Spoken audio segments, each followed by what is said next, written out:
পানি খাইলে রোজা ভাঙে না কিরে? ও ভাঙে না, তাইলে সমস্যা নাই, আমি রোজা। আচ্ছা বন্ধু, ভুল করে কলা খেলে কি রোজা ভাঙে? ও ভাঙে না, তাইলে কলাও খাওয়া যায়।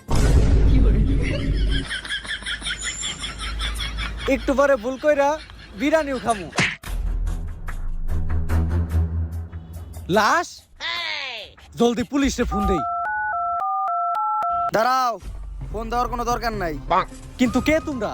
গর্ত থেকে সূত্র খুঁজা বাই করি, মানি না কোনো ভিআইপি, তাই পাবলিক আমার করে ভালোবাসা ছোট্ট একটা নাম দিয়ে দিছে সিআইডি। কিন্তু আমি তো সিআইডি এর ফোনই দেই নাই। সিআইডি এখন আপডেট, ফোনও দেওয়া লাগে না, মোবাইলে নাম্বার ডায়াল করলেই চলে আসে। কিন্তু আমি তো পুলিশের নাম্বার ডায়াল করতেছিলাম। এই ও এত বেশি কথা হয় কে? স্যার আরে ভাঙ্গা আলামু নাকি? না দয়া, ও মানুষ, দরজা না। তোমার কাম হইলো খালি দরজা ভাঙ্গা। কি সমস্যা এই জায়গায়? এসপি স্যার, লাশ। দয়া, এই জায়গায় একটা লাশ পড়ে আছে, তার মানে এটা বুঝতেছো? না তো স্যার। অভিজিৎ, এই জায়গায় একটা লাশ পড়ে আছে, এর মানেটা বুঝতেছো? না স্যার। তার মানে এই মানুষটা বাইসা নাই। আরে স্যার, এটা তো আমরা জানি, কিন্তু এটা খুঁজে বের করতে হইব, ও মূল্য কেমনে? তাইলে খুঁজা বের করস না কে? এসিপি কারা? কিন্তু কেস তো সলভ করমু। কোন ফকির নির্পলা এটা? কেস সলভ করলে কি পাত্তি পামু?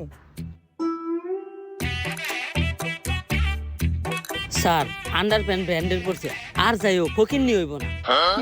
তোরা কারে ফকির নিকস? খলিল ইফতারি স্টোরের মালিক, খলিল ভাইয়ের একমাত্র ছোট ভাই। প্রতিদিন বিকালে কোটি টাকার ইফতারির বিজনেস। দয়া ওর বড় ভাইয়ের ইফতারের বিজনেস, তার মানে এটা বুঝতেছো? না তো স্যার।